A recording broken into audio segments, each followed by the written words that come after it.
अखिलांडकोटि ब्रह्मांड नायक अपार करुणा निलय परमेश्वर भगवान परात्पर परमेश्वर भगवान श्री कृष्णचंद्र जी एवं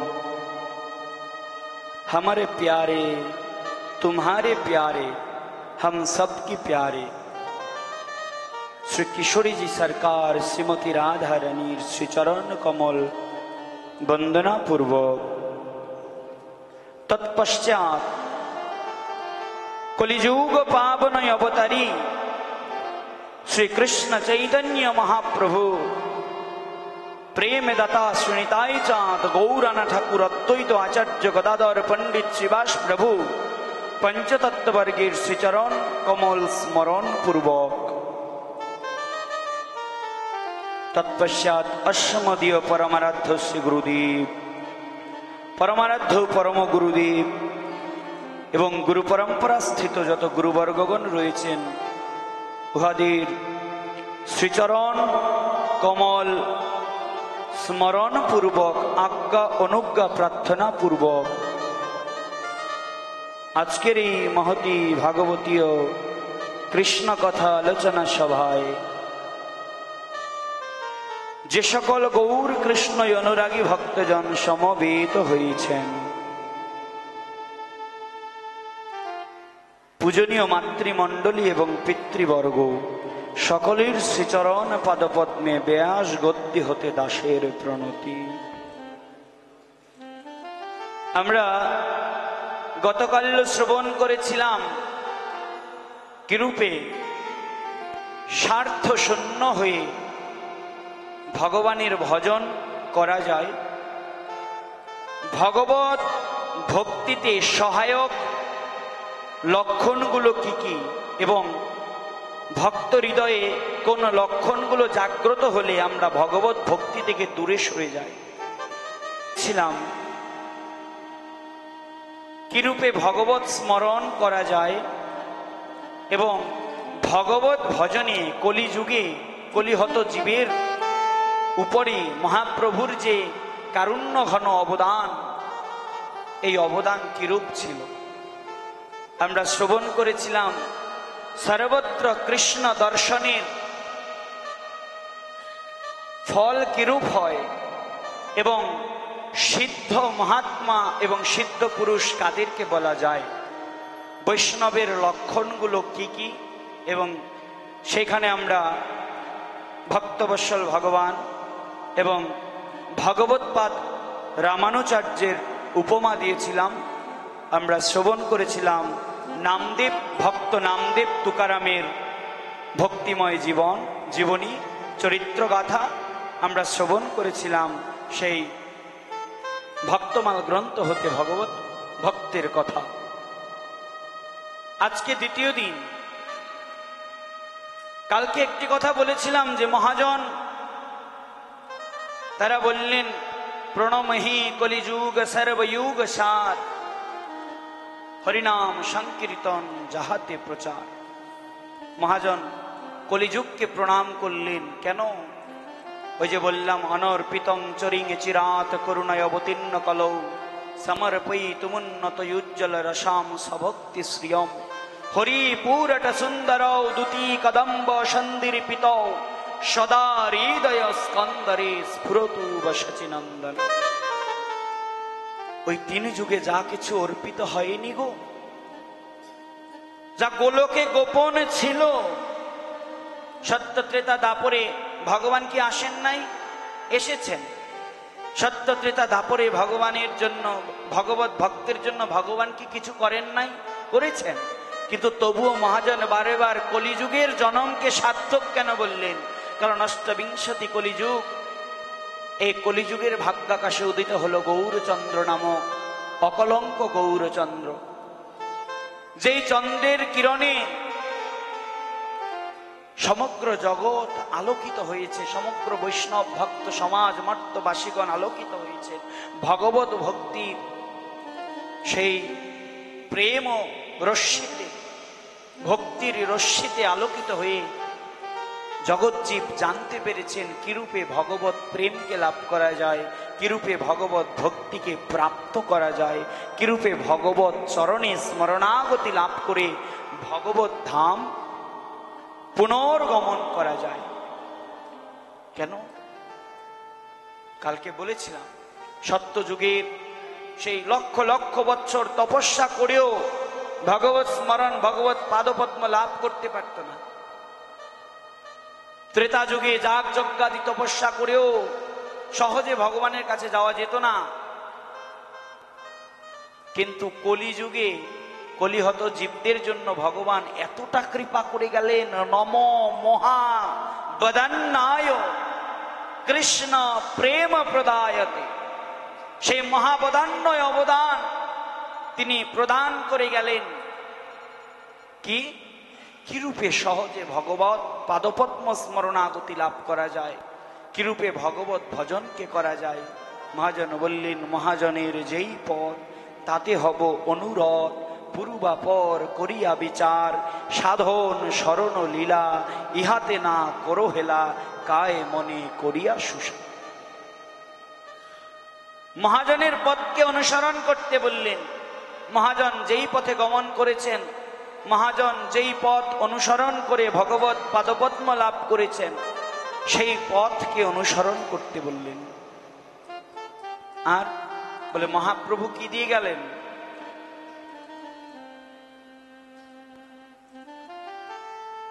কলিযুগের ধর্ম হয় নাম সংকীর্তন, চারি যুগে চারি ধর্ম জীবেরও কারণ।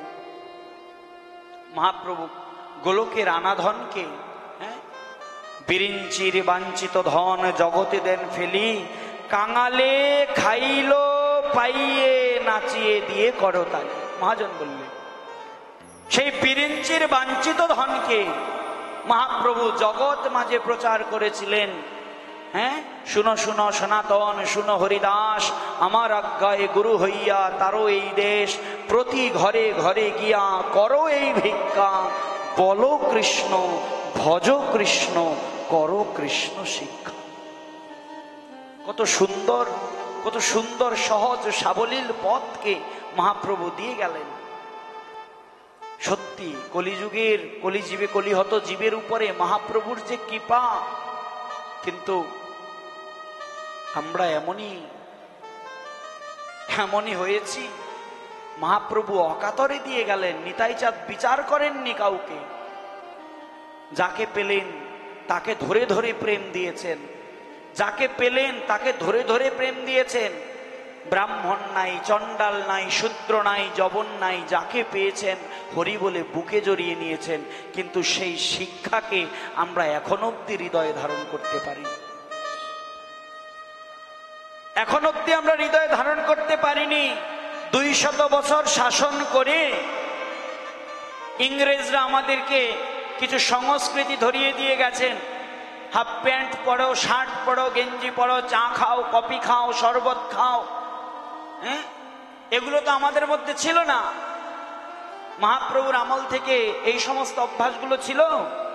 আপনারা জানবেন, আপনাদের পূর্বপুরুষরা যবন হোক বা যদি অন্য ধর্মেও হতো, তারা ধুতি পরত, তারা উত্তরীয় পরত, মায়েরা শাড়ি পরত। 200 বছর শাসন করে সব কিছু, সকল সংস্কৃতিকে ধ্বংস করে দিয়ে সব কিছু লুটপাট করে নিয়ে চলে গেলেন। কিন্তু একটা জিনিস লুট করতে পারলেন না। সেইটা কি জানেন? সেইটা হলো কৃষ্ণ প্রেম, সেইটা হলো ভগবত প্রেম। আন্তর্জাতিক কৃষ্ণ ভবনামৃত সংঘ ইস্কনের প্রতিষ্ঠাতা আচার্য ভক্তি বেদান্ত স্বামীজি, তিনি বিদেশে গেলেন প্রচার করবার জন্যে। বিদেশি লোক স্বামীজিকে প্রশ্ন করলেন, স্বামীজি ভারতে তো মক্কেল কম নাই, তা খামোকায় শিক্ষিতদের শহরে এসে ওই কুসংস্কার প্রচার করছেন, কি কারণে এলেন? বলছেন 200 বছর শাসন করে তোমরা যে এইটাকে লুট করে আনতে পারো নাই, আমি নিজে যেচে এসে সেই কৃষ্ণ প্রেম ধনকে জগৎ মাঝে প্রচার করতে এলাম। পৃথিবীতে আছে যত নগরাদি গ্রাম, সর্বত্র প্রচার হইবে মহাপ্রভুর নাম। 200 বছর শাসন করে যেটা আনতে পারো নাই, সেই কৃষ্ণ প্রেম, সেই গৌর প্রেমকে আমি প্রচার করতে এলাম। আজকে দেখুন স্বামীজির কল্যাণে যারা ভগবত ভজন থেকে দূরে ছিল, ভগবত ভক্তি থেকে যারা দূরে ছিল, আজকে তারা কৃষ্ণ প্রেম লাভ করে তারা হা কৃষ্ণ বলে কাঁদছে। কিন্তু আমরা বাঙালি, মহাপ্রভু আমাদের ঘরের ঠাকুর, মহাপ্রভু আমাদের ঘরের ঠাকুর, ঘরের ছেলে, আমরা গৌরকে চিনি না, আমরা নিতাইকে চিনি না, আমরা নিতাই বলে কাঁদি না, আমরা গৌর বলে নয়ন জলে ভাসি না। কিন্তু দেখুন যারা এক সময় অভক্ষ, অখাদ্য, কুখাদ্যকে গ্রহণ করত, পাশবিক আচরণ করত, তারাও আজকে দেখুন নগরে নগরে নগরে নগরে ঘুরে ঘুরে মাধুপুরি করে, করতাল খোল বাজায়ে, ধুতি তিলক রচনা করে, শাড়ি পরে, চুড়ি পরে, শাঁখা সিঁদুর পরে, ভারতীয় সংস্কৃতিকে হৃদয়ে ধারণ করে আজকে তারা রাস্তায় ঘুরে ঘুরে কৃষ্ণ নাম করছে। আর আমরা তুলসী কণ্ঠিহার ধারণ করতে ভয় পাই, আমরা তিলক করতে ভয় পাই। 2008 সালে ঢাকাতে একজন বিদেশি মাতাজি এসেছিল, এসে স্টেজে উঠে সকলকে প্রণাম করে, তিনি গৌড়িয়া মঠের ছিলেন, প্রথমেই বললেন, আপনাদের কি তিলক করতে লজ্জা হয়? একজন বিদেশি বিদেশ থেকে এসে আমাদেরকে শিক্ষা দিচ্ছে, আপনাদের কি তিলক করতে লজ্জা হয়? সত্যিই তো লজ্জা হয়, লজ্জা হয় বলেই তো আমরা তিলক সেবা করি না, আমরা মহাপ্রভুর প্রেম ধর্মকে উপলব্ধি করতে পারি না। মহাপ্রভু কি দিয়ে গেলেন একটু চিন্তা করুন। ভজনের মধ্যে শ্রেষ্ঠ নববিধা ভক্তি, এই নববিধা ভক্তিকে যাজন করে ভগবত ভক্তি, ভগবত প্রেম লাভ করে। কিন্তু কলিহত জীব, স্বল্প স্মৃতি, অল্প জ্ঞান, স্বল্প আয়ু, স্বল্প মেধা, একত্রে নববিধা ভক্তিকে যাজন করাটা সকলের পক্ষে সম্ভব না। সহজ রাস্তা দেখাই দিলেন মহাপ্রভু, কি নামে রুচি, জীবে দয়া, বৈষ্ণবে সেবন, ইহা হইতে ধর্ম নাই শোনো সনাতন। বেশি কিছু করার প্রয়োজন নাই ভগবানের কাছে যেতে হলে, শুধু তার প্রতি আত্মসমর্পণ করে 3টা জিনিসকে করো। দেখুন সেই দাপর যুগ থেকে কিন্তু 3টা জিনিস চলে আসছে। দাপরে কি করলেন? দুষ্টর দমন, সৃষ্টির পালন এবং ধর্মের সংস্থাপন। আর মহাপ্রভু এসেও কিন্তু 3টা কাজই করলেন, 3টা পথ দেখাই গেলেন, 3টা কাজ করলেন, 3টি বাঞ্ছা পূরণ করলেন। রাধা ভাবের মাধুর্যতা, রাধা প্রেমের মহিমা এবং রাধার বিরহকে উপলব্ধি, এই যে 3টা বাঞ্ছিত দহন ছিল, এটি বৃন্দাবনে পূরণ হয়নি বলে তিনি আবার গৌর হয়ে, গৌর স্বরূপে রাধাভাব মাধুর্যতাকে আশ্রয় করে ভক্তভাবকে অঙ্গীকার করে আসতে হলো। এসে কি করেছেন? 3টি সহজ রাস্তা খুলে দেখিয়ে গেলেন। কি? নামে রুচি, জীবে দয়া, বৈষ্ণবে সেবন। নামে রুচি রাখতে হবে। ওই যে একজন আজকে আমাকে কে যেন প্রশ্ন করলেন যে বাবা হরিনাম করি, কৃষ্ণ নাম করি, কিন্তু হৃদয়ের চঞ্চলতা তো দূর হয় না। গুরুদেবের সন্ধ্যা গায়ত্রী করতে বসি মন চলে যায় ব্যবসার খাতায়, ঠিক করে হিসাবটা কষা হইল না। গুরুদেবের গুরুমন্ত্র জপ করতে বসি আমার মন চলে যায় অন্যদিকে, কিন্তু হৃদয়ের এই চঞ্চলতাকে তো দমন করতে পারলাম না, দূর করতে পারলাম না। বাবা কৃপা করে বলেন কি রূপে মনকে নিয়ন্ত্রণ করব? মহাজন বললেন মন তো অন্য কিছুর দ্বারা নিয়ন্ত্রিত হবেন না। চঞ্চল মন স্বাভাবিক, চঞ্চল মানুষের স্বাভাবিক প্রবৃত্তি, হৃদয় তো চঞ্চল হবেই, মন তো চঞ্চল হবেই। কিন্তু ওই চঞ্চল মনে বলছে বিষয়ীর অন্ন খাইলে মলিন হয় মন, মলিন মন হইলে নহে কৃষ্ণের শরণ। সিদ্ধ জগন্নাথ দাস বাবাজি মহারাজ বললেন যদি মনকে নিয়ন্ত্রণ করতে হয়, হৃদয়ের মলিনতাকে যদি দূর করতে হয়, সর্বপ্রথম কাজ হলো বিষয়ীর অন্ন ভক্ষণ হতে নিজেকে বিরত রাখা। বিষয়ীর অন্ন কাকে বলে গো? অর্থাৎ যেই অন্ন ভগবানে নিবেদিত হয় নাই, ওই অন্ন যদি কেউ গ্রহণ করে তার মন মলিন হয়ে যায়। তাহলে মনকে নিয়ন্ত্রণ করব কি রূপে? বলছে মন নিয়ন্ত্রিত নয় বলে হরিনাম করতে পারছি না। মহাজন বললেন, যদি শতবার হরিনাম করার পরেও হৃদয়ে যদি শুদ্ধি না হয়, চিত্তশুদ্ধির বিকাশ যদি না ঘটে, বুঝতে হবে বৈষ্ণব চরণে অপরাধ রয়েছে। বুঝতে হবে বৈষ্ণব চরণে অপরাধ রয়েছে। এই কারণে কি করতে হবে? বলছে ওই হরিনামের কৃপা পেতে হলে বেশি বেশি করে সাধুসঙ্গ করতে হবে এবং বেশি বেশি করে হরিনাম করতে হবে। ওই হরিনামের দ্বারাই, হরিনাম করবার জন্য মন, চঞ্চল মন নিয়ন্ত্রিত হয়ে নিজের ইন্দ্রিয়গুলো, নিজের মনগুলো, নিজের মন এবং ইন্দ্রিয়গুলো নিজের বশে, আত্মার বশীভূত হবে। এই কারণে মহারাজ বেশি বেশি করে নাম করা চাই। চেত দর্পণ মার্জনম ভব মহাদবাগ্নি নির্বাপনম শ্রেয় কৈরব চন্দ্রিকা বিতরণম বিদ্যা বোধু জীবনম আনন্দম বুদ্ধিবর্ধনম প্রতিপদম পূর্ণামৃত আস্বাদনম সর্বত্ম স্নাপনং পরম বিজয়তে শ্রীকৃষ্ণ সংকীর্তনম। চিত্তরূপ দর্পণকে মার্জন যদি করতে হয়, ভব মহাদাবাগ্নিকে নির্বাপন করে বিদ্যাবধূর জীবন স্বরূপ আনন্দের অম্বুধি সমুদ্রকে বর্ধনকারী এবং প্রতি পদে পদে পূর্ণামৃতের আস্বাদনকারী শ্রী হরিনাম সংকীর্তনের আশ্রয় গ্রহণ করা। নাম নামিত অভে, নামেকে যদি পেতে হয় নামাশ্রয় আগে করা প্রয়োজন। আর ভগবানের প্রতি ভক্তি তো থাকবে। কিন্তু সমস্যা কি জানেন মা?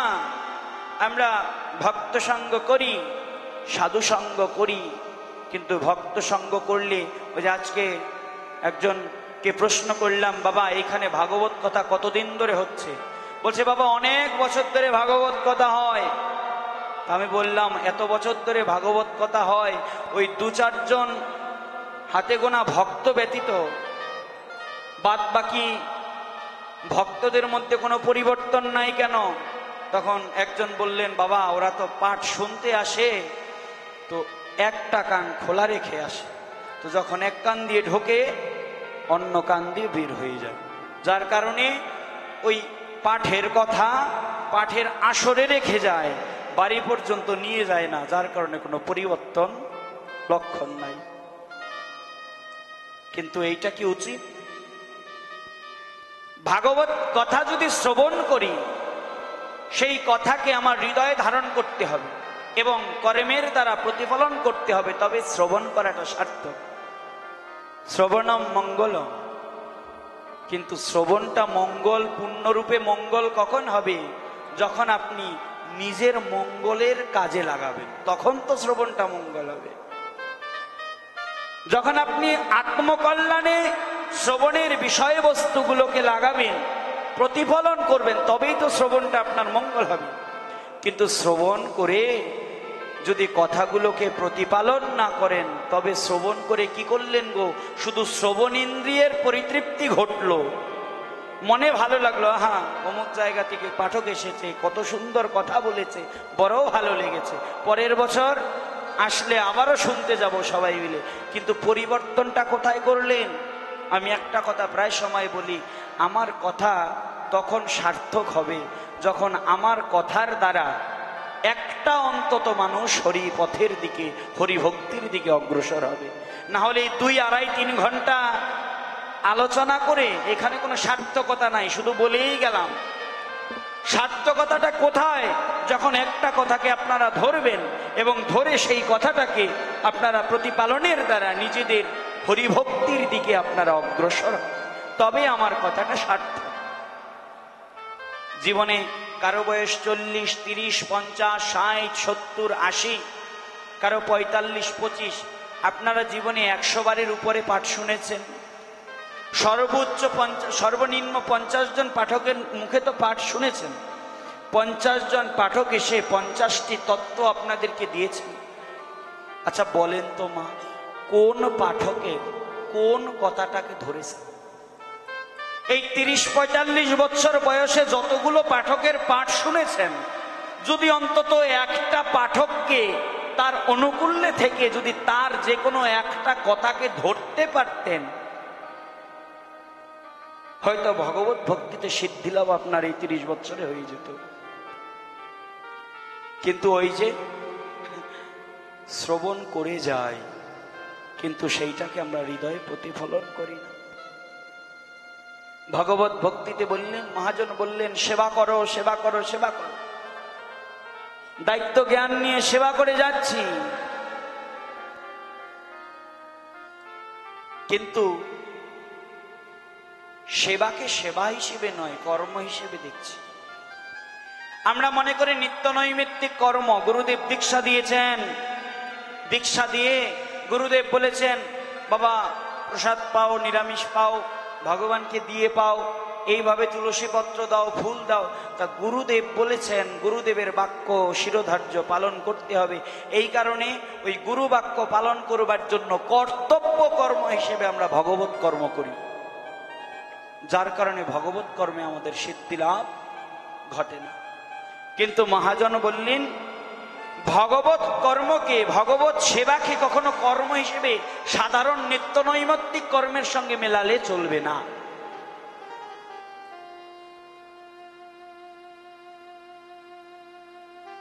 কর্মকে কখনো নিত্য নৈমিত্তিক কর্মের সঙ্গে মেলালে চলবে না গো। ভগবত কর্ম, ভগবত সেবা, সেবাকে সেবা হিসেবে নিতে হবে, কর্ম হিসেবে নয়। এই কারণে সেই সেবা, ভগবত ভক্তিতে সেবার কোনো বিকল্প নাই। মহাভারতের অনুশাসন পর্বে পিতামহ ভীষ্মদেব বললেন, কেউ যদি ভগবত সেবার কোনো একটি সেবাকে দৃঢ়ভাবে আঁকড়ে ধরে একটানা 12 বছর নিরঙ্কুশভাবে, বিরতিহীনভাবে যদি ওই সেবাটিকে করতে পারেন, ভগবানকে যদি প্রসন্ন করতে পারেন, তাহলে 12 বৎসরের অন্তিম দিনে সাক্ষাৎ ব্রজেন্দ্র নন্দন শ্রীকৃষ্ণ তাকে দর্শন দান করে। সাক্ষাৎ ব্রজেন্দ্র নন্দন কৃষ্ণ তাকে দর্শন দান করেন। কিন্তু মাগো, মহাভারতে বলছেন, পিতামহ ভীষ্মদেব বলছেন, যে কোনো সেবাকে আঁকড়ে ধরে যদি একটানা 12 বৎসর করা যায়, বুঝলেন, একটানা 12 বৎসর সেবা করবেন, কিন্তু বিরতি দেওয়া যাবে না, মানে একদিনও বাদ দেওয়া যাবে না। নিরঙ্কুশ ভাবে একটানা 12 বৎসর যদি কোনো সেবা করতে পারেন, ওই সেবায় যদি মানে সিদ্ধিলাভ যদি করতে পারেন,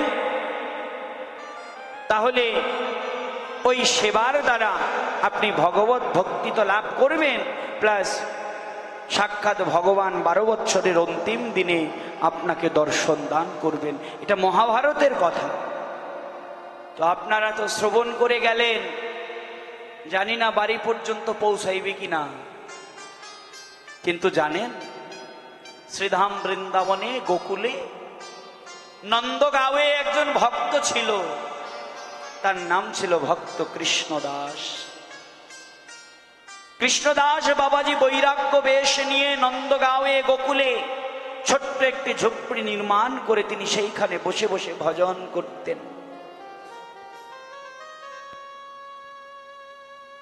আর প্রতিদিন ওই নন্দগাঁওয়ে গিয়ে নন্দের মন্দিরে যে নন্দলাল রয়েছে ওই গোবিন্দকে দর্শন করতেন, কীর্তন করতেন, সাধু সঙ্গ করতেন। একদিন খবর পেলেন ওই গোকুলে নন্দ মন্দিরে একজন ভালো মানের বক্তা এসেছে, খুব ভালো সৎসঙ্গ ইষ্ট গোষ্ঠী হবে, বক্তা ভালো পাঠ করবে। বাবাজি মহারাজ চিন্তা করলেন, সারাদিন বসে আছি কুটিরে, যাই মন্দিরে যাই, একটু ভগবত ভক্ত সঙ্গ করি, একটু হরিকথা শ্রবণ করি। চলে গেলেন। এবার গিয়ে শুনলেন ভাগবত কথা শ্রবণ করছেন। ভাগবতীয় বক্তা কত সুন্দরভাবে ভগবানের রূপ, গুণ, মহিমাগুলোকে আস্বাদন দিচ্ছেন, কত সুন্দরভাবে ভগবত সেবার মহিমাগুলোকে ব্যাখ্যা করছেন। করতে করতে করতে করতে আজকে আমি বসে যে এই কথাখানা বললাম না, সেই দিন ওই নন্দের মন্দিরে বসে ওই পাঠক ওই কথাখানা বললেন। কি বললেন? মহাভারতের অনুশাসন পর্বের পিতামহ ভীষ্মের উদাহরণ দিয়ে উপমায় তিনি বললেন যে একটানা 12 বৎসর যদি কেউ কোনো সেবাকে আঁকড়ে ধরে সেবাব্রতী হৃদয় নিয়ে যদি কেউ ভগবত সেবা করতে পারেন, ওই 12 বৎসরের অন্তিম দিনে সাক্ষাৎ ভগবান তাকে দর্শন দেন। 1.5-2 ঘন্টা যাই শুনেছেন, কিচ্ছু মনে রাখে নাই, কিন্তু একটা কথাকে ধরেছেন। কোন কথাটা? 12 বৎসর, অন্তিম দিন আর ভগবত দর্শন।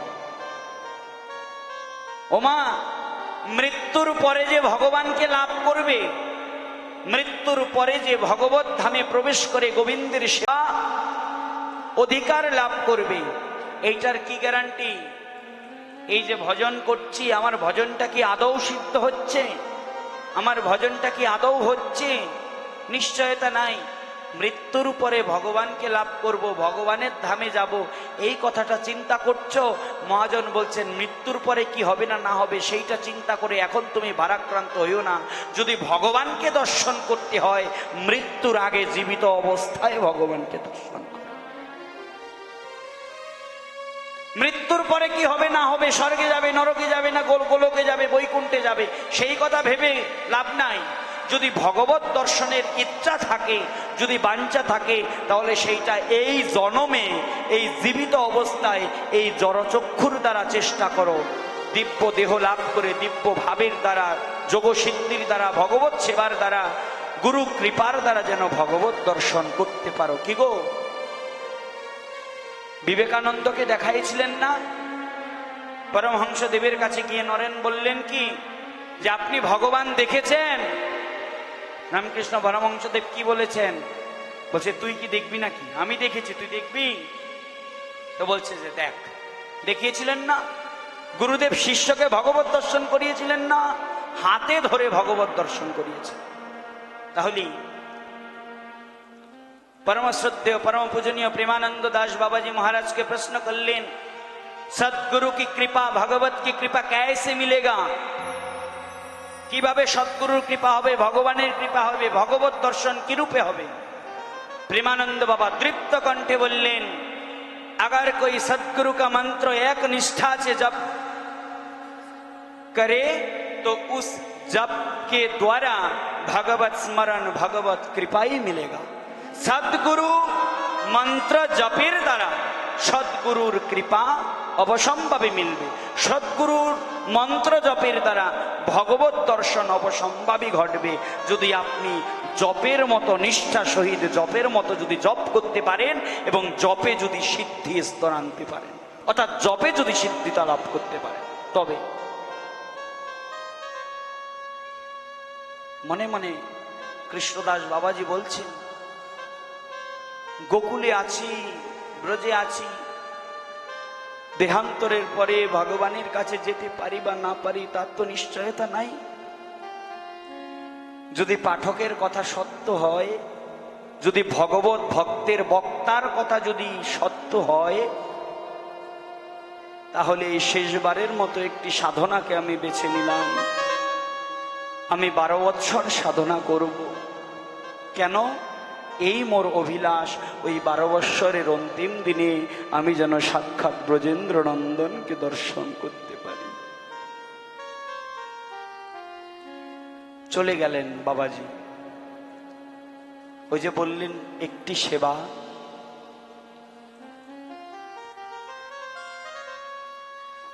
চিন্তা করলেন কোন সেবাটাকে ধরা যায়।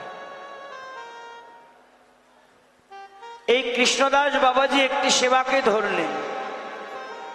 প্রতিদিন পুষ্পের মালা গেথে, ওই পুষ্পের মালা দ্বারা প্রতিদিন নন্দ মন্দিরে গিয়ে নন্দলালের গলায় পুষ্পের মালা পরিয়ে আসতেন প্রতিদিন। এটাকে সেবা হিসেবে বেছে নিয়েছে।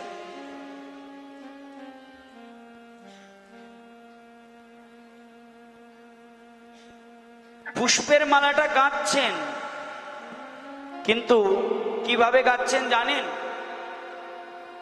একটি একটি করে পুষ্প নিচ্ছেন, আর ওই একটি একটি পুষ্পে একবার করে হরিনাম করছেন, হরে কৃষ্ণ কৃষ্ণ কৃষ্ণ হরে হরে, হরে রাম রাম রাম হরে হরে।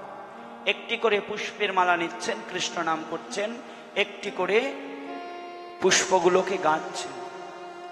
একটি পূর্ণাঙ্গ পুষ্পের মালা যখন হয়ে গেল, এইভাবে নাম ফুলের মালাকে, প্রেমের মালাকে নিয়ে তিনি গোবিন্দের গলে পরাতেন। একদিন যায়, ওই একদিন মালা পরায় বলছেন, হ্যাঁ গো নন্দলাল, এই কিন্তু আমার প্রথম দিন, আর 12টি বৎসর রয়েছে।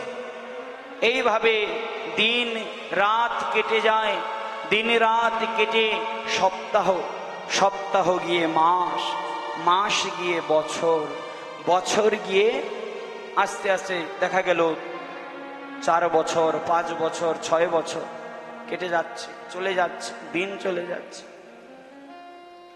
10 বছর এলো, আজকে ভগবানের কাছে গিয়ে বলছেন, ভগবান 10টি বছর চলে গেছে, আর মাত্র 2টি বছর আছে। এইভাবে আরো 1টি বছর চলে গেল, ভগবানের কাছে গিয়ে বলছে, ভগবান আরো 1টি বছর চলে গেছে, আর মাত্র 1টি বছর আছে। ওই 1 বছরও চলে গেল, 1 বছরের মধ্যে 6 মাস চলে গেল। আচ্ছা, এই দিন যায়, রাত্রি যায়, ঋতু কি পরিবর্তন হয় না? আচ্ছা, ঋতু পরিবর্তন হয়, কৃষ্ণদাস বাবাজির কি অসুস্থতা আসে না? কৃষ্ণদাস বাবাজি কি অসুস্থ হন না? হ্যাঁ, দিনই যেমন যায়, রাত যেমন যায়, জোয়ার ভাটা যেমন বসে, এই দেহেরও তো পরিবর্তন আছে গো। ঋতুর যেমন পরিবর্তন, গ্রীষ্ম গিয়ে বর্ষা, বর্ষা গিয়ে শরৎ, শরৎ গিয়ে হেমন্ত, শীত, বসন্ত, ঠিক তদ্রূপ এই দেহেরও তো জোয়ার ভাটা আছে গো। কখনো সুস্থ, কখনো অসুস্থ। কৃষ্ণদাস বাবাজির কি হয় না? হয়। কিন্তু ওই যে বললেন, বিরত না থেকে একটানা 12 বৎসর করতে হবে। এই কারণে যাহা কিছু হয়ে যাক না কেন, কোন রকম বিরতি না দিয়ে কৃষ্ণদাস বাবাজি প্রতিদিন কি করতেন? প্রতিদিন মালা পরিয়ে নিয়ে যেতেন। গায়ে জ্বর, তীব্র জ্বর, জলের যাতনা, সমগ্র শরীর ব্যথা হয়ে রয়েছে। এই সমগ্র শরীর ব্যথা নিয়ে, জ্বর, অসুস্থ শরীর নিয়ে কৃষ্ণদাস বাবাজি ছুটে চলে যান।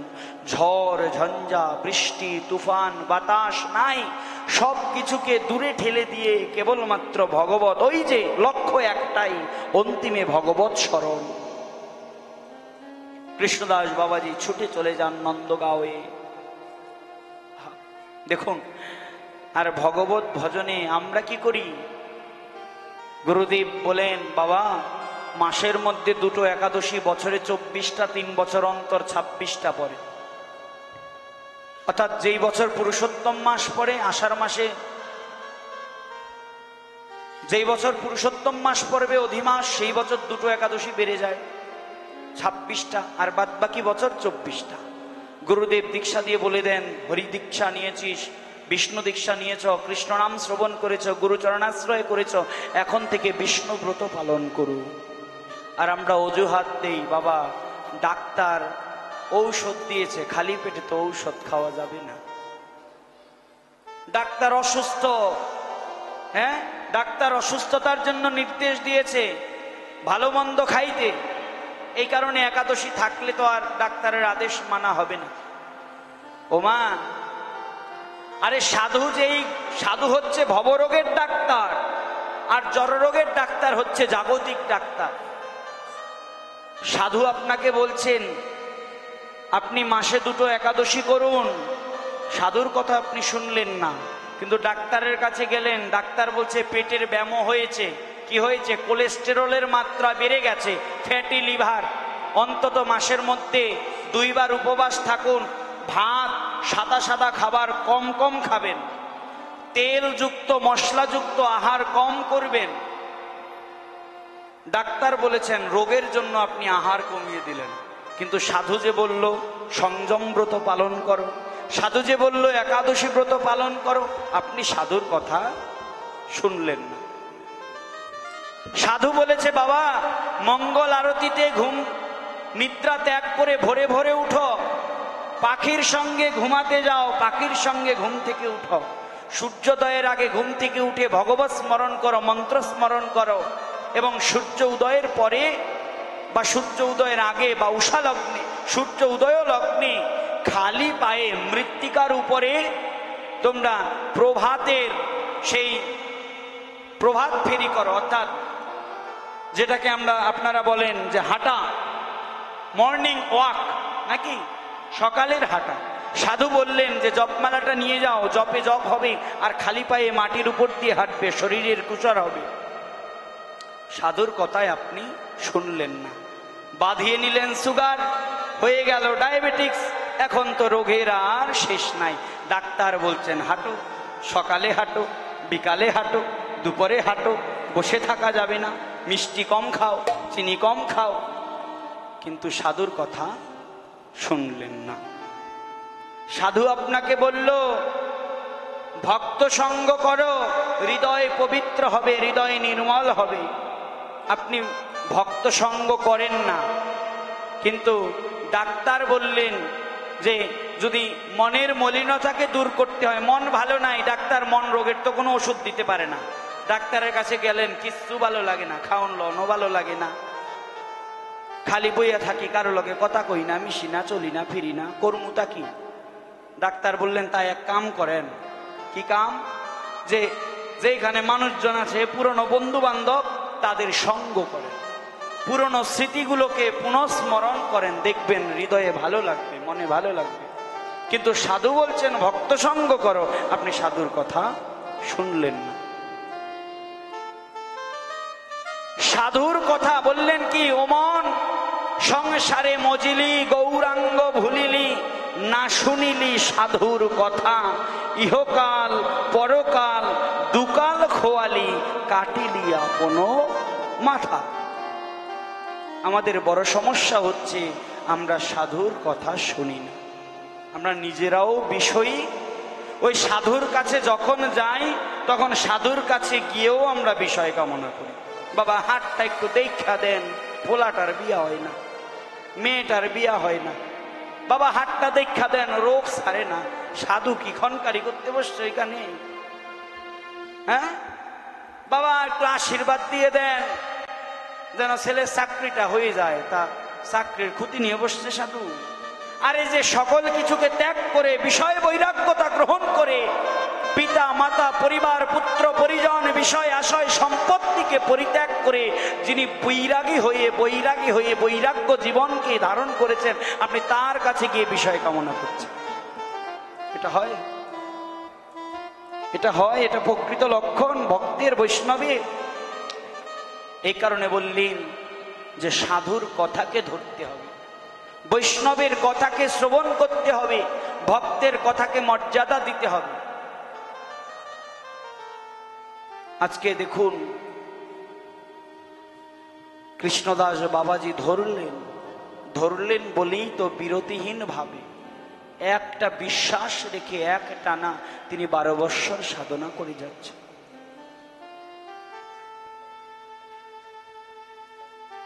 একদিন হলো কি জানেন, এত পরিমাণে ঝড় ঝঞ্ঝা, এত পরিমাণে প্লাবন এসেছে, মাজার উপরে জল, অর্থাৎ পথে চলার মতো কোনো কায়দা নাই।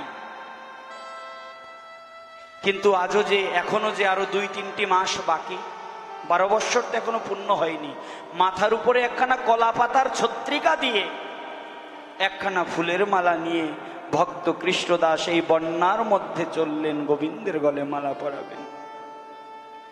পাশে থেকে কোনো জনৈক ভক্ত ডেকে ডেকে বলছেন, ভক্ত কৃষ্ণদাস ও বাবাজি, তা বলছি আপনি তো প্রতিদিন ভগবত সেবা করেন, এই একটি দিনের জন্য একটু বিরতি নেন না।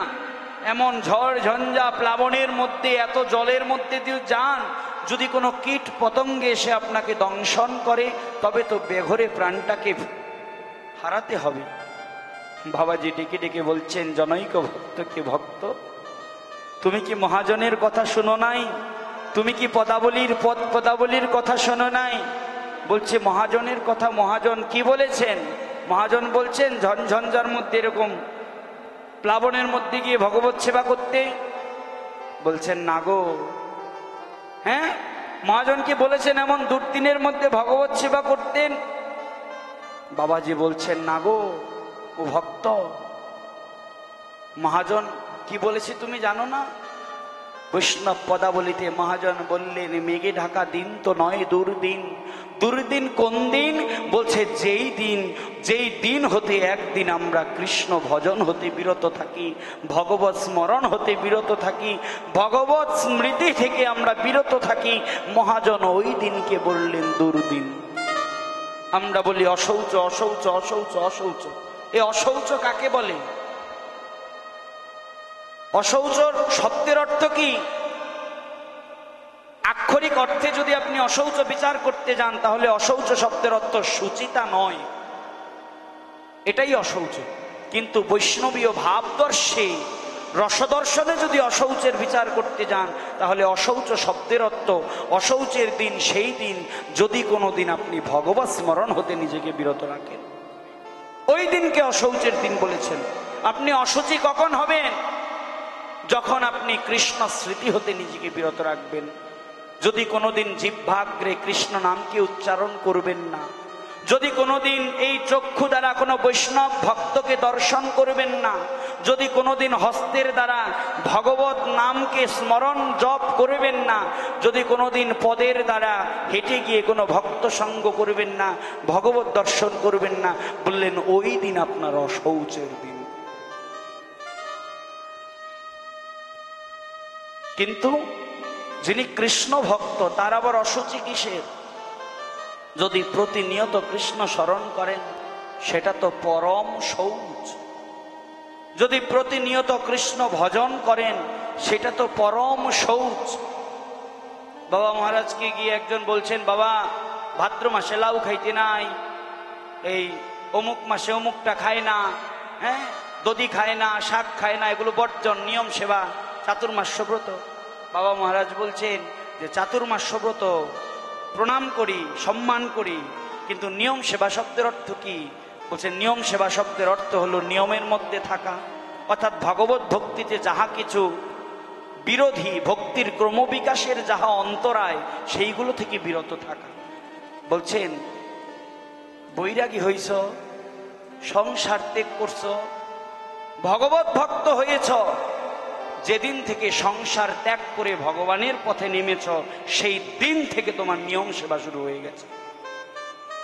আলাদা করিয়া আবার কার্তিক মাসে কি নিয়ম সেবা করবা? আলাদা করিয়া আবার এই ভাদ্র মাসে লাউ দধি কি বাদ দিবা? আরে যেদিন থেকে সংসার ত্যাগ করছো ওই দিন থেকেই তোমার নিয়ম সেবা, সেই দিন থেকেই তুমি ভগবত স্মরণ করবা, যাহা কিছু ভগবত ভক্তির প্রতিকূলে তাহা কিছুকে বর্জন করবা।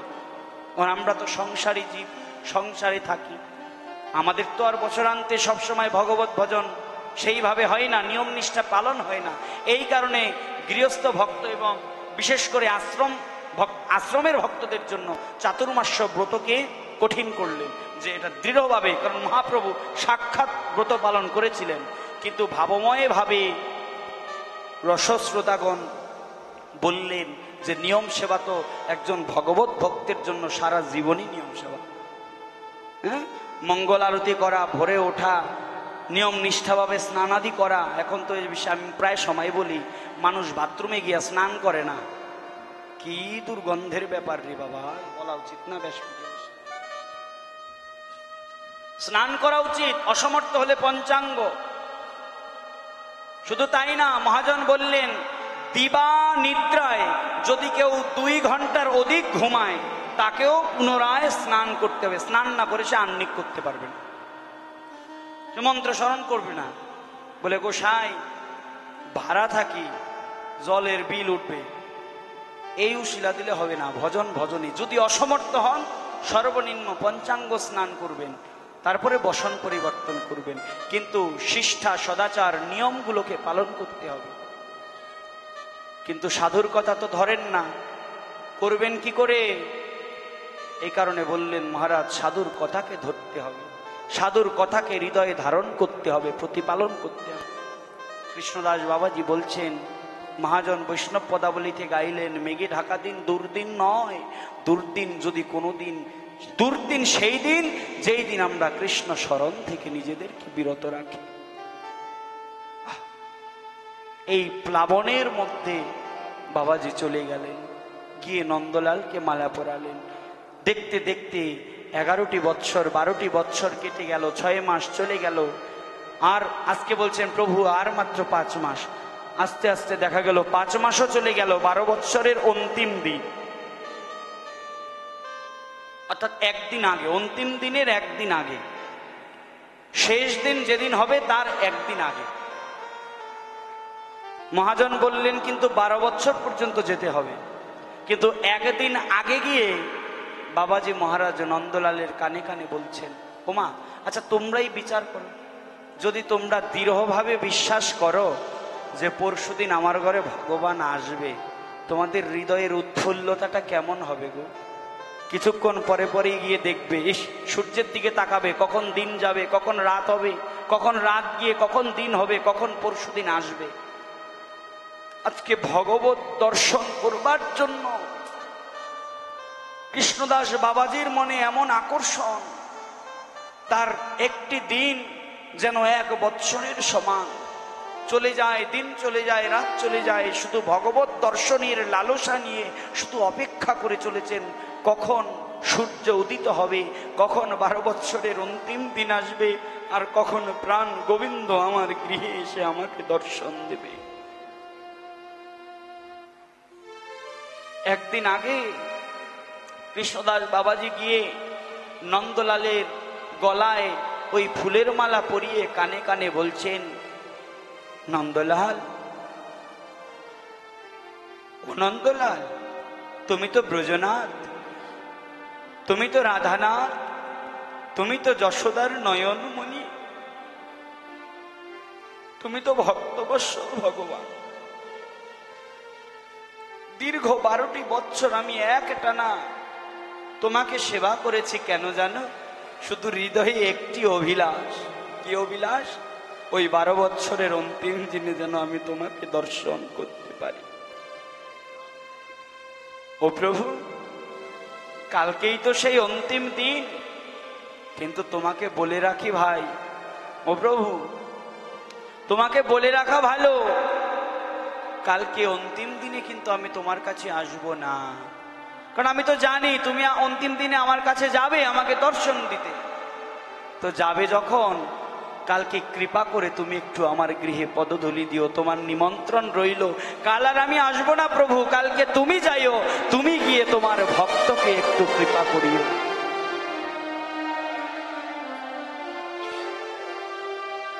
আহা ওমা, যদি আপনারা জানতে পারেন আপনার গৃহে ভগবান আসবে, আপনার আয়োজন কেমন হবে, আপনার হৃদয়ের উৎফুল্লতা কেমন হবে, একটু মনে মনে কল্পনা করুন। আজকে ভক্ত কৃষ্ণদাস হৃদয়ে ধারণ করছেন, কালকে প্রভাত হলেই তো ভগবান আমার গৃহে আসবেন, নিমন্ত্রণ করে এলাম, ভগবানকে কোথায় বসাবো, কোথায় রাখবো, কি খেতে দিব, তার ভোগে কি দেব। রাত্রি কোনো রকম কাটতে না কাটতে, রাত্রি না যেতে না যেতেই ভোরে উঠে আজকে ভক্ত কৃষ্ণদাস তার কুটিরটাকে সুন্দর করে সাজিয়েছে।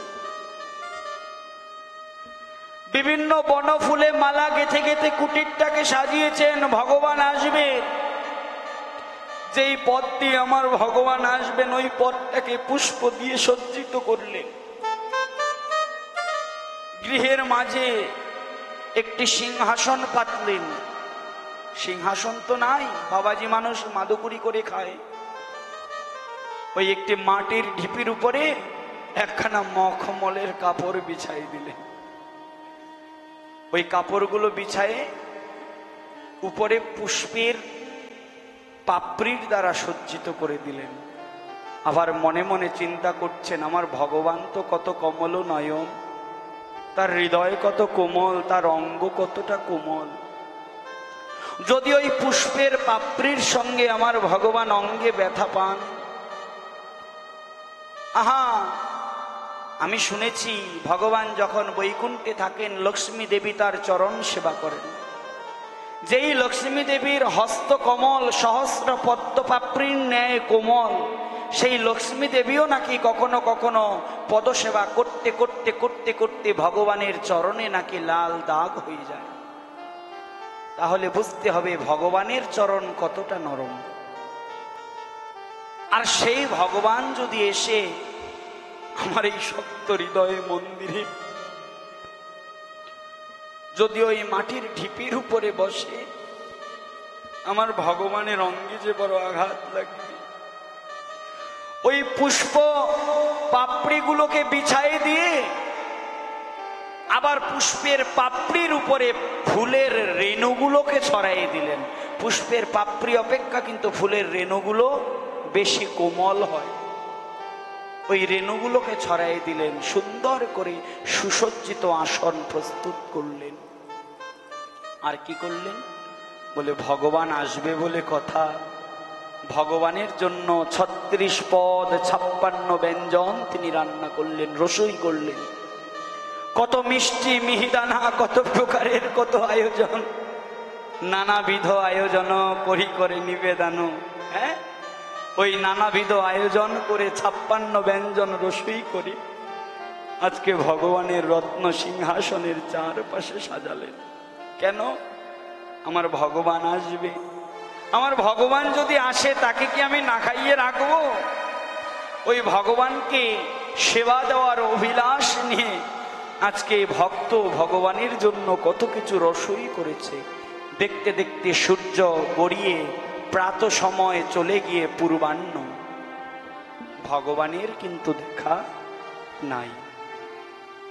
কৃষ্ণদাস মনে মনে চিন্তা করছেন, ভোর হলো, ভোর গড়িয়ে প্রাত থেকে পূর্বাহ্ন হলো, কিন্তু ভগবান আমার গৃহে এখনো এলো না। ওমা, একটু চিন্তা করুন, যদি কোনোদিন আপনার গৃহে কেউ আসার থাকে তাহলে দেখবেন যে মনটা কিছুক্ষণ পরপরই ছটফট করে। এই দরজার গিয়ে দাঁড়ান যে দেখি কেউ এলো কিনা, কখন আসবে। আবার বাজারে ফোন করেন, হ্যাঁ গো কখন আসবে, রওনা কি হলো? অর্থাৎ যদি আপনার গিয়ে কেউ আসার থাকে, আপনার মনটা ঘরের দরজার কাছে থাকে। কেন? এই বুঝি এসে ঘরের দরজা খোরা নাড়ল। আজকে ভক্ত কৃষ্ণদাসেরও মনে এই অনুভূতি। কিছুক্ষণ পরে পরে গিয়ে দরজার কাছে দাঁড়াচ্ছেন আর উকি দিয়ে দেখছেন, ওই বুঝি আমার কালো মানিক এলো রে, ওই বুঝি আমার নন্দলাল এলো রে, ওই বুঝি আমার ব্রজনাথ এলো রে। কিন্তু পূর্বাহ্ন গড়িয়ে যাচ্ছে, ভগবানের সঙ্গে দেখা নাই। মনে মনে চিন্তা করছেন, ও ভগবান তো গোষ্ঠে গিয়েছেন, হয়তো ওই নন্দ মহারাজের গৃহের নবলক্ষ গাভীগুলোকে ধেনুগুলোকে নিয়ে গোষ্ঠে গিয়েছেন ভান্ডির বনে। এই কারণে সকাল সকাল এই তার কৃষ্ণদাসকে দেখা দিতে ভুলে গেছেন। মনে আছে ভাবো, ওই গোষ্ঠলীলা শেষ হলে মধ্যাহ্নে যখন তার খিদা পাবে তখন ভগবানের এই কৃষ্ণদাসের কথা মনে পড়বে। যাই, আমি মধ্যাহ্ন পর্যন্ত অপেক্ষা করি। সুন্দর কলা পাতা দিয়ে প্রসাদগুলোকে ঢেকে দিলেন, আচ্ছাদন করে দিলেন। এবার আচ্ছাদন করে দিয়ে একখানা ময়ূরের পালক নিয়ে বসেছেন, মাছি তাড়াচ্ছে আর ওই পথের দিকে তাকিয়ে আছে। পূর্বাহ্ন চলে গিয়ে সূর্যটা মাথার উপরে উঠল, মানে মধ্যাহ্ন সময় আগত। ভক্ত কৃষ্ণদাস ভোগ নিবেদন করবেন বললে ভোগের উপর থেকে আচ্ছাদনগুলো সরালেন। সরায়ে এবার দরজায় গিয়ে দাঁড়িয়েছেন, শঙ্খ নিয়ে ঘণ্টা নিয়ে। যেই ভগবান আসবেন অমনি শঙ্খ ঘণ্টা ধ্বনি করবেন। কিন্তু মা জানো, ওই দ্বারের মধ্যে গিয়েই ভক্ত কৃষ্ণদাসের অপেক্ষার অবসান হলো না গো। কই ভগবান তো এলো না। ভক্ত কৃষ্ণদাস মনের ভারাক্রান্ত হৃদয় নিয়ে তিনি মনে মনে ভাবছেন যে সকালে এলো না, ভেবেছিলাম দুপুরে মধ্যাহ্ন আহারে আসবে, মধ্যাহ্নেও এলো না। মনে আছে ভাবো, ও আচ্ছা আচ্ছা আচ্ছা আচ্ছা, ঠিক আছে ঠিক আছে, বুঝতে পেরেছি। ওই যে গোষ্ঠে আসার সময় বোধহয় পুটলিতে করে মা যশোদা কিছু ননি মাখন দিয়ে দিয়েছে, ওগুলোই হয়তো ভান্ডির বনে সখাসখীদেরকে নিয়ে খেয়েছে, যার কারণে দুপুরের আহারের খিদাটা তার পূরণ হয়ে গেছে। তবে মনে আছে ভাব, সন্ধ্যায় যখন গোধূলি লগ্নে যখন ধেনুগুলোকে নিয়ে আবার প্রত্যাবর্তন করবে নন্দমন্দিরে, তখন হয়তো আমার কথা মনে পড়বে, আর তখন হয়তো ভগবান আমাকে দর্শন দেবে। মধ্যাহ্ন চলে গেল, অপরাহ্ন এলো, কিন্তু কই ভগবান তো এলো না। হুমা, আমরাও এমন করি গো, আমরাও এমন করি, ভগবানকে দেই, ও ভগবান তুমি একটু খাও না, কই ভগবান তো আমাদের হাতে খায় না। ও ভগবান তুমি একটু কথা বলো না, কই ভগবান তো কথা বলে না। মনে মনে ভাবি, তাহলে কি আমাদের প্রেমটা শুদ্ধ হলো না? তাহলে কি তাকে ডাকার মতো ডাকতে পারলাম না? कौन कहता है भगवान आते नहीं, हम मीरा की जैसे बुलाते नहीं।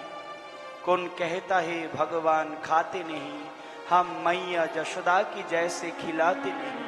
कौन कहता है भगवान सोते नहीं, हम कौन कहता है भगवान खाते नहीं, बीर सबरी की जैसे खिलाते नहीं। कौन कहता है भगवान सोते नहीं, मैया यशोदा की जैसे सुलाते नहीं। कौन कहता है भगवान नाचते नहीं, हम गोपियों की जैसे नाचाते नहीं।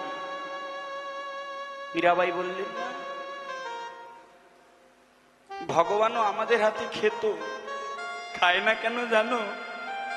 কারণ আমরা তো নিঃস্বার্থভাবে বীর সবরীর মতো খাওয়াতে জানি না।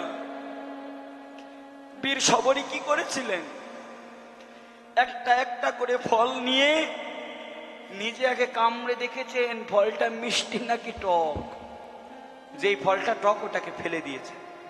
যখন দেখেছেন এই বৃক্ষের ফল মিষ্টি, ওই ফলগুলোকে নিয়ে নিয়ে ভগবান রামচন্দ্রের জন্য রেখেছেন। কি গো, পারবে কোনোদিন? পেরেছো কখনো? কখনো পেরেছো বীর সবরীর মতো নিঃস্বার্থ ভাবে ভগবানকে খাওয়াতে? তোমরা হয়তো পেরেছো, কিন্তু আমি পারি। কখনো মীরাবাইয়ের মতো আকুল প্রাণে ডেকেছো ভগবানকে? বিবাহের পরে ওই মীরাবাই গিরিধারী ব্যতীত আর কিছুকে বুঝতেন না। রানা প্রতাপ সিং মীরাবাইকে সহ্য করতে পারতেন না। খাবারের সঙ্গে দুগ্ধের সঙ্গে বিষ মিশিয়ে দিয়েছেন। দেখি তোর সারাদিন গিরিধারী গিরিধারী করো, দেখি গিরিধারী কি করে এসে রক্ষা করে। ওই মীরাবাইকে দুগ্ধ দিয়েছেন, মীরাবাই দুগ্ধের গ্লাস পান করছেন। এমত অবস্থায় দাসী এসে বলছেন, মেরে মীরা রানী আপ মত পিজিয়ে ইয়ে দুগ্ধ কো, আপনি এটা পাবেন না। কেন?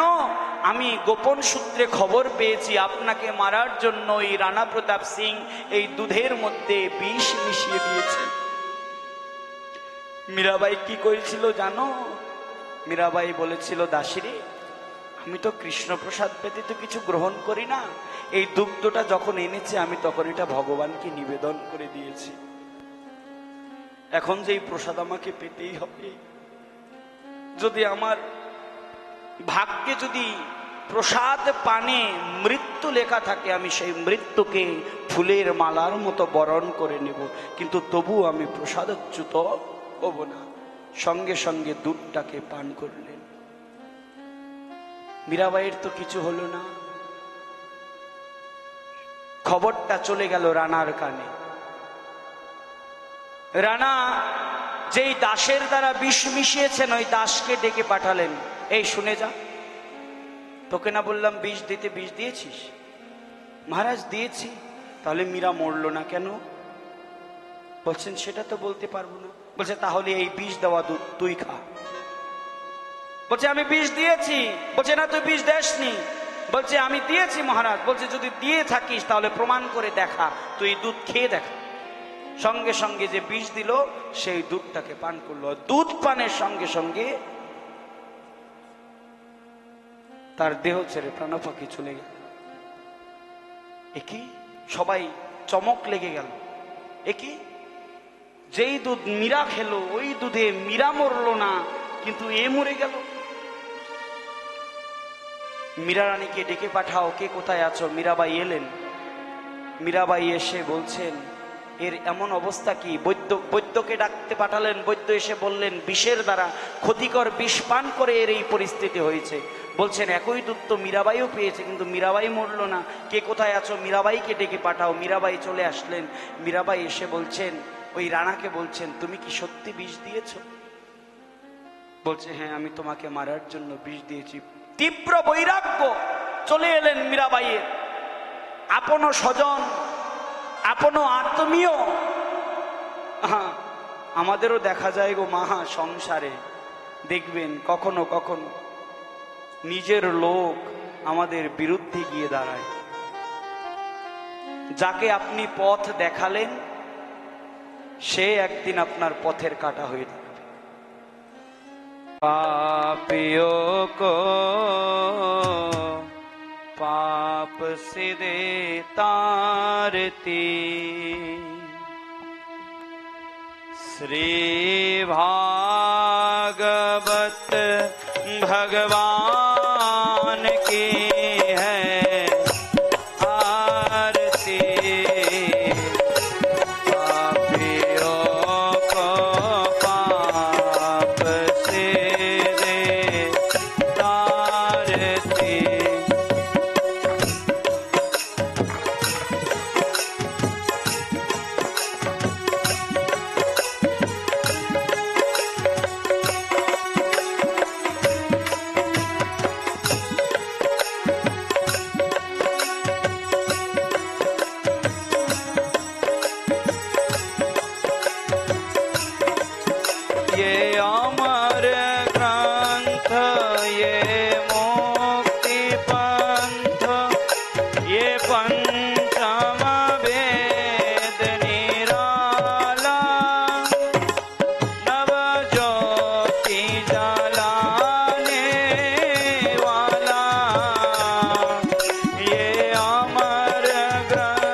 सन्मार्ग दिखाने वाला, बिगड़ी को मनाने वाला,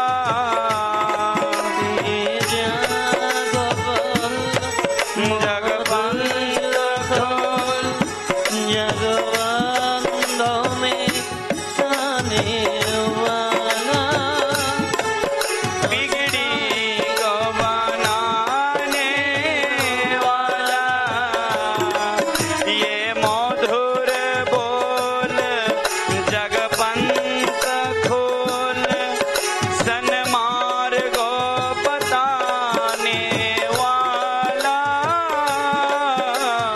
बिगड़ी को मनाने वाला, ये मधुर बोल पंथ खोल, सन्मार्ग बताने वाला, बिगड़ी को मनाने वाला, श्री राम यही घनश्याम यही,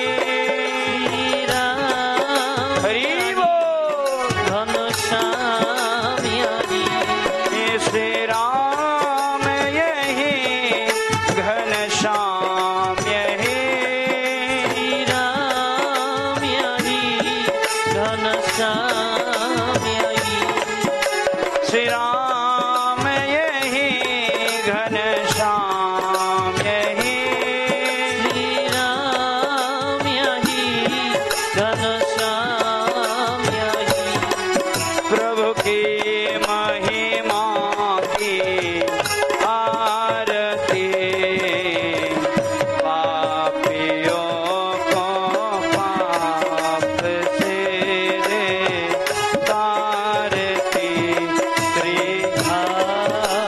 हरि हरि बोल। Everybody please with clap.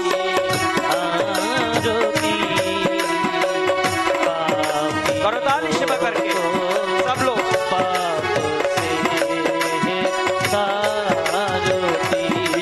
Shri Bhagwat भगवान की है आरती, पापियों को पाप से रे तारती, श्री भागवत भगवान की हरि हरि बोल। आरती, पापियों को पाप से तारती, हरे कृष्ण कृष्ण कृष्ण कृष्ण हरे हरे, हरे राम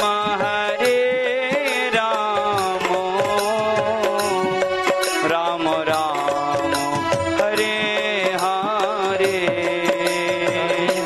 এভরিবডি সবাই সবাই হরি নাম করুন। কৃষ্ণ কৃষ্ণ হরে হরে, হরে রাম রাম রাম হরে হরে, हरे कृष्ण कृष्ण कृष्ण कृष्ण हरे हरे, हरे राम